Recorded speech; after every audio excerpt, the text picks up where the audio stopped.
lalu mulai membuka resleting jaketnya secara perlahan. Yulfi sempat melirik jam tangannya yang sudah menunjukkan jam 2 dini hari, dan Bimo sudah berada di atas tubuhnya Yulfi sambil menciumnya dengan penuh nafsu. Begitu dia menoleh keluar tenda, tiba-tiba Yulfi melihat ada sosok laki-laki parubaya yang duduk tepat di samping Bimo yang lagi tidur. Sosok tersebut memakai baju hitam dengan matanya yang menonjol keluar, ditambah hidungnya yang hanya tinggal sebelah. Dan di segmen cerita horor kali ini gue akan membawakan sebuah kisah yang sudah ditulis oleh akun Twitter Lakla Story. Nah, untuk kalian yang penasaran sama versi tulisannya, kalian bisa klik link yang ada di bawah. Nanti gue taruh di situ. Kali ini kita akan membahas pengalaman mistis yang dialami oleh pendaki wanita pada saat dia mendaki gunung untuk pertama kalinya. Dan bukan hanya pengalaman mistis saja yang dialami, tapi ada satu kejadian yang sangat tidak menyenangkan sampai membuat dia trauma. Dan untuk menghargai privasi narasumber kali ini, semua nama tokoh disamarkan dan nama gunungnya tidak bisa disebutkan. Oke, biar gak makin penasaran dan tanpa basa-basi lagi, cerita horor dimulai.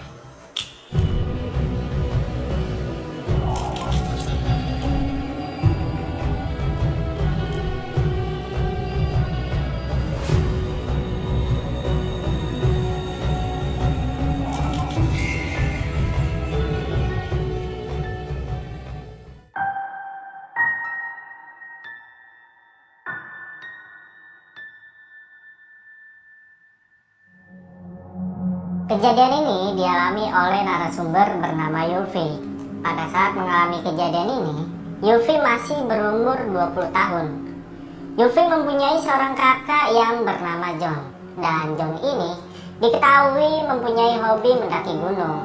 Nah, berawal dari rasa penasaran tentang bagaimana rasanya mendaki gunung, Yulfi akhirnya memutuskan untuk mencoba ikut kakaknya mendaki gunung. Karena dia ingin merasakan bagaimana sebenarnya rasanya mendaki gunung. Dan di suatu pagi, Yulfi dan kakaknya akhirnya berangkat mendaki ke gunung yang ada di desanya. Meskipun sebenarnya gunung ini tidak terlalu tinggi, namun menurut pengalaman kakaknya, gunung ini adalah gunung yang sangat cocok dengan Yulfi, mengingat ini adalah pendakian pertama Yulfi. Nah, kakaknya Yulfi ini juga mengajak temannya yang bernama Bimo. Dan si Bimo ternyata juga baru pertama kalinya mendaki gunung. Singkat cerita, setelah semua persiapan sudah selesai, akhirnya di pagi itu Yulfi dan kakaknya berangkat menuju pos registrasi yang memang letaknya nggak jauh dari desanya. Dan sesampainya di pos registrasi, mereka sudah ditunggu oleh Bimo yang rupanya sudah duluan sampai di pos registrasi. Dan setelah melakukan obrolan kecil bersama Bimo, selanjutnya mereka bertiga menyelesaikan proses pendaftaran atau registrasi. Setelah itu mereka pun memulai pendakian.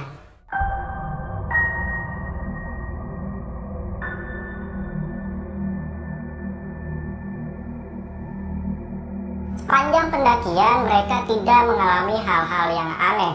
Mereka menikmati udara sejuk dan juga pemandangan yang terlihat sangat menakjubkan di gunung tersebut.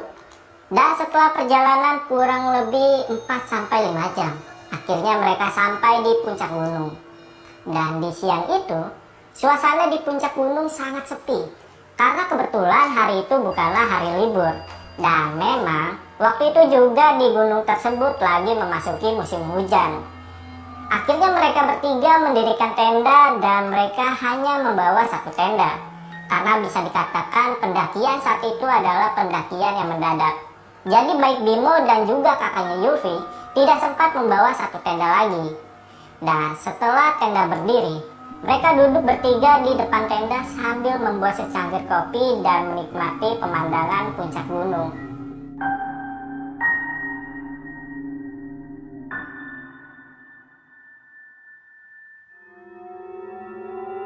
Singkat cerita, malam pun tiba. Malam itu hujan turun dengan sangat lebat Dan karena tenda yang mereka gunakan bukan tenda yang mahal, sehingga air hujan sampai masuk ke dalam tenda mereka melalui celah-celah jahitan tenda, yang akhirnya membuat seluruh isi tenda menjadi basah. Kak, dingin banget. Jaketku basah. Ya dek, sabar ya. Ini kakak bikinin kamu minuman hangat. Karena mereka semua sudah merasa kedinginan, akhirnya Bimo berniat untuk membuat api unggun. Tapi dia dilarang sama John. Ya ampun, dingin banget. Kita bener nggak boleh bakar-bakar nih, John. Kan kayu banyak banget nih. Gak boleh, Bim. Dulu memang boleh. Tapi sekarang udah gak boleh. Karena pohon di sini semakin lama semakin habis. Kalau kita bakar-bakar, besok pagi kalau ketahuan orang basecamp, kita bisa didenda. Orang basecamp tiap pagi ke puncak sini, Bim, ngecek keadaan puncak. Tapi entah apa yang di dalam pikiran Bimo. Malam itu Bimo tetap bersikuku keluar dan terlihat mengumpulkan kayu yang akan dia bakar untuk menghangatkan tubuhnya. Tapi usahanya sia-sia. Karena nyatanya hingga tengah malam api yang diharapkan tidak kunjung menyala. Karena kayu yang memang masih basah ditambah hujan yang tidak kunjung reda. Jadi mustahil jika apinya bisa menyala. Dan setelah beberapa lama berusaha, akhirnya Bimo menyerah dan kembali masuk ke dalam tenda dengan tubuhnya yang terlihat gemetar karena kedinginan. Waktu menunjukkan jam 1 dini hari, Yulfi ngerasa sangat kedinginan. Sampai seluruh tubuhnya semakin lama semakin tidak bisa digerakkan. Seluruh badannya menjadi sakit, seperti ditusuk-tusuk oleh jarum. Meskipun hujan sudah reda, namun seluruh bagian tenda mereka masih basah, ditambah dengan angin yang terus berhembus kencang. Dan puncaknya, Yulfi sudah tidak kuat lagi menahan semuanya. Hingga telinganya sudah tidak bisa lagi mendengar dengan jelas. Ditambah, pandangannya semakin lama semakin kabur. Dan akhirnya, Yulfi terkapar dengan terus merasakan sakit di sekujur tubuhnya. Kemudian Yulfi dipeluk oleh kakaknya sambil ditampar-tampar kecil, supaya dia tetap dalam keadaan sadar. Sarung dan jaket kakaknya sudah dibalutkan ke tubuhnya Yulfi. Tapi nyatanya, kondisi Yulfi malah semakin buruk. Yulfi hampir kehilangan kesadaran, disertai badannya yang tidak berhenti bergetar. Nah, di tengah keadaan setengah sadarnya, Yulfi masih sempat nih mendengar perdebatan kakaknya dengan Bimo mengenai keadaannya. Gimana ini, John? Di sini sepi banget. Apa kita turun aja sekarang? Adikku udah semakin parah. Gimana kalau gua aja yang turun? Sepertinya kalau gua yang turun bakal cepet sampai di pos dan minta bantuan. Mungkin 3 jam udah sampai di bawah. Kalau lu yang turun, yang ada lu malah nyasar. Mending lu di sini jagain adik gua. Dan akhirnya kakaknya memutuskan untuk turun seorang diri mencari bantuan ke pos registrasi. Malam itu, Yulfi memang sudah tidak kuat lagi bangun. Jangankan bergerak, membuka mulut untuk berbicara saja rasanya Yulfi sudah tidak sanggup. Namun ternyata semua penderitaannya malah dimanfaatkan oleh Bimo untuk berbuat hal yang sangat tidak bisa dimaafkan.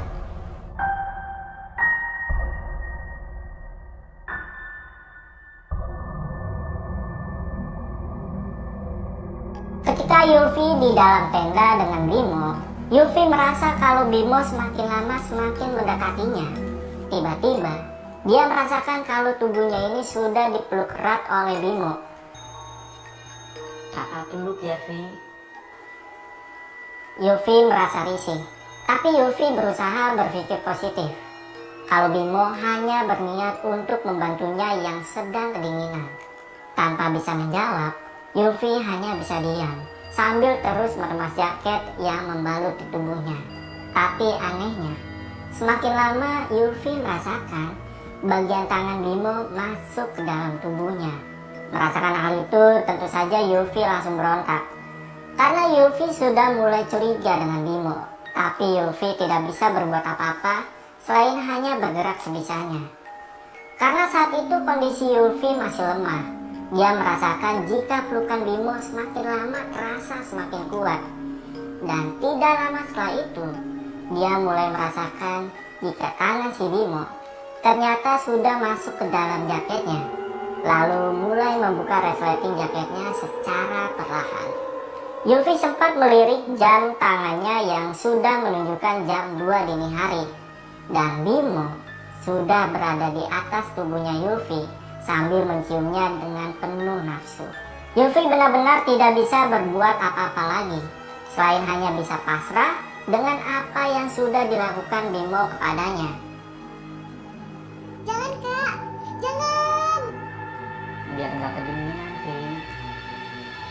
Bimo kemudian memaksa melepas celana Yulfi yang masih terikat oleh ikat pinggang. Setelah celana Yulfi berhasil terbuka, Yulfi dengan sekuat tenaga mencoba melawan supaya dirinya tidak diperkosa. Meski mulutnya sudah tidak kuat untuk teriak karena dia kehabisan tenaga. Dan setelah tubuhnya tidak kuat lagi menahan tenaga Bimo, akhirnya Yulfi pasrah dan mulai tidak sadarkan diri dengan mata yang semakin lama semakin buram. Nah, saat matanya semakin berkunang-kunang, tiba-tiba Yulfi seperti melihat almarhum ayahnya yang terlihat duduk di sampingnya. Beliau terlihat tersenyum sambil menatap lembut ke arah Yulfi. Yulfi membalas senyum ayahnya dan mulai meneteskan air matanya. Tapi anehnya, Bimo yang sebelumnya sudah membuka seluruh baju Yulfi yang hanya tersisa celana dalamnya, seketika Bimo berhenti dan langsung berdiri keluar dari tenda. Nah, ternyata beberapa saat kemudian Yulfi mendengar suara kakaknya yang saat itu memanggil-manggil namanya. Mendengar hal itu, Yulfi dengan sekuat tenaganya mengambil bajunya yang sudah berserakan dan mencoba berteriak ke arah kakaknya. Kak, tolong. Dan benar saja, setelah beberapa lama kemudian Yulfi melihat kakaknya masuk ke dalam tenda sambil mengangkat tubuhnya untuk dibawa keluar tenda. Dan tahu-tahu sudah ada api unggun yang menyala terang dengan Bimo yang sudah terlihat duduk di samping api unggun. Singkat cerita, akhirnya tubuh Yulfi mulai terasa hangat karena api unggun yang menyala. Ditambah minuman hangat yang terus diminum sambil dipeluk oleh kakaknya, yang membuat Yulfi perlahan-lahan mulai membaik.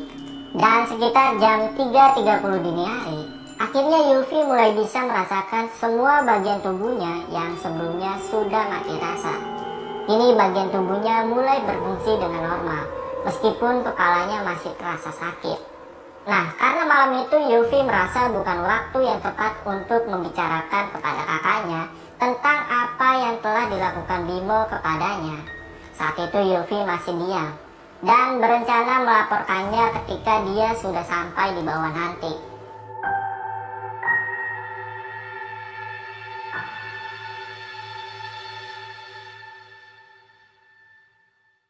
Akhirnya mereka bertiga hanya diam sambil mendekatkan tubuh mereka ke api unggun. Tapi setelah beberapa saat kemudian, Yulfi melihat Bimo sudah ketiduran di tempat dia menghangatkan tubuhnya. Dan tanpa memperdulikan Bimo, Yulfi terus menghangatkan badannya. Nah, di sela-sela Yulfi masih menghangatkan tubuhnya, tiba-tiba pandangannya teralihkan dengan sosok anak muda yang sepertinya adalah pendaki lain yang ada di gunung ini. Sosok pendaki ini berpakaian seperti pendaki pada umumnya, lengkap dengan keril dan perlengkapan gunung lainnya. Namun anehnya, sosok pemuda tersebut sama sekali tidak bergerak dari tempatnya. Dia hanya diam dengan wajah yang tidak terlalu jelas. Melihat hal itu, Yulfi langsung mendekati kakaknya untuk segera memberitahu apa yang sudah dia lihat. Tapi anehnya, ketika Yulfi mau ngasih tahu ke kakaknya, tiba-tiba kakaknya menoleh ke arahnya sambil tersenyum, seolah memberi tanda jika sebenarnya dia melihat juga apa yang Yulfi lihat. Mengetahui hal itu, Yulfi kebingungan dan mulai meremas tangan kakaknya, karena Yulfi menduga jika yang dia lihat adalah makhluk halus. Kak, ayo masuk tenda kak. Aku takut. Tapi kakaknya hanya diam saja. Kakaknya hanya memegang tangan Yufi supaya Yufi bisa lebih tenang. Dan gak cuma sampai di situ aja. Di saat Yufi melihat kalau sosok pendaki ini tidak kunjung pergi, tiba-tiba dia mencium aroma yang sangat tidak sedap yang sepertinya berasal dari kakaknya. Tapi sayangnya, belum selesai Yufi memastikan aroma tersebut, lagi-lagi pandangannya teralihkan dengan sosok kakek-kakek yang terlihat membawa seikat kayu dan berjalan membungkuk tepat tidak jauh dari tendanya. Sosok tersebut berjalan begitu saja tanpa menghiraukan keberadaan mereka bertiga. Dan yang paling membuat Yufi terkejut, salah satu kaki dari sosok kakek tersebut terlihat hancur seperti habis kecelakaan. Darahnya berceceran mengikuti langkah sosok kakek ini yang berjalan secara perlahan. Kak, itu siapa, Kak? Ayo masuk, Kak. Yufi takut, Kak. Tanpa menjawab perkataannya, kali ini kakaknya menarik tangan Yufi lalu masuk ke dalam tenda. Mereka tidak memperdulikan keadaan Bimo yang saat itu sudah tertidur pulas di luar tenda. Dan gak lama setelah itu, akhirnya mereka tidur.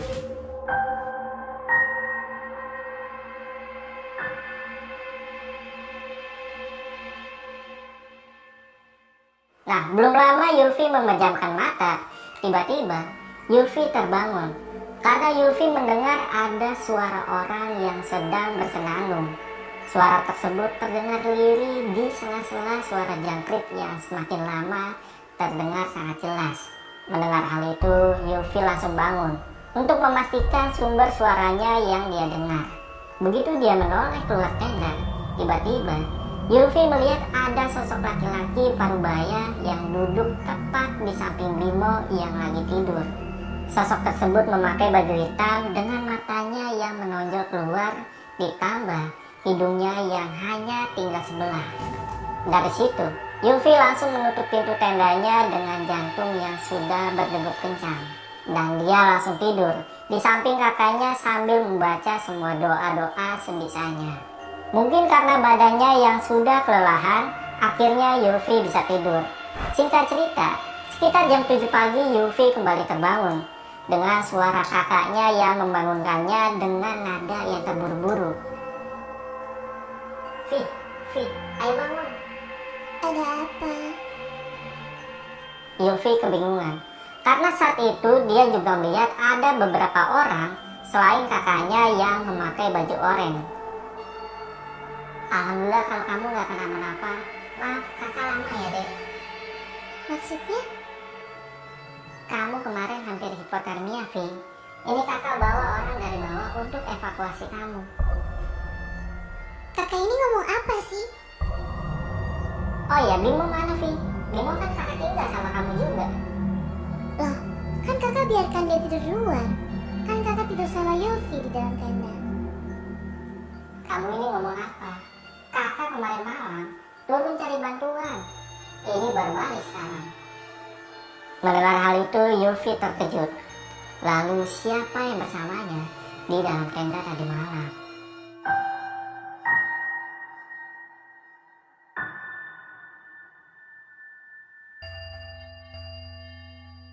Yufi langsung mengemasi barang-barangnya tanpa memperdulikan keadaan Bimo. Bimo mana? Gak tau, Kak. Yufi mau turun duluan aja. Kakak kalau mau cari Kak Bimo, cari aja. Yufi mau turun sekarang. Akhirnya Yufi turun bersama dua bapak petugas base camp. Sementara kakaknya masih sibuk mencari dan berteriak memanggil nama Bimo. Sepanjang perjalanan turun, pikiran Yufi sudah sangat kacau. Dia benar-benar kebingungan dengan apa yang sebenarnya terjadi kemarin malam. Dan sesampainya di base camp, Yufi langsung duduk dan beristirahat sambil menunggu kakaknya datang. Hingga akhirnya sekitar jam 5 sore, kakaknya ini sampai di base camp bersama Bimo.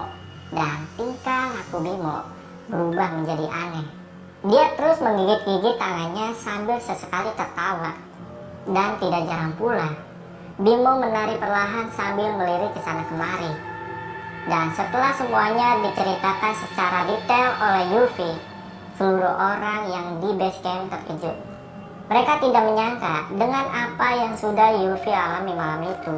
Singkat cerita, sesampainya di rumah, kakaknya Yuffie tidak lagi memperdulikan keadaan Bimo, yang saat itu dia belum bisa disembuhkan hingga beberapa hari. Yuffie juga sempat beberapa kali didatangi oleh pihak keluarga Bimo untuk dimintai keterangan dan pertanggungjawaban, karena mereka menganggap jika kakaknya lah yang awalnya mengajak Bimo untuk mendaki gunung. Namun setelah menceritakan apa yang telah dilakukan Bimo terhadap Yuffie, akhirnya pihak keluarga Bimo terkejut dan meminta maaf kepada Yuffie. Yuffie dan kakaknya juga sempat ingin menuntut Bimo melalui jalur hukum karena tindakannya. Tapi mengingat keadaannya yang sudah tidak memungkinkan lagi, akhirnya mereka semua memutuskan untuk berdamai dan tidak lagi memperdulikan keadaan Bimo. Dan hingga hari ini, Bimo masih belum sepenuhnya sembuh dari perilaku anehnya.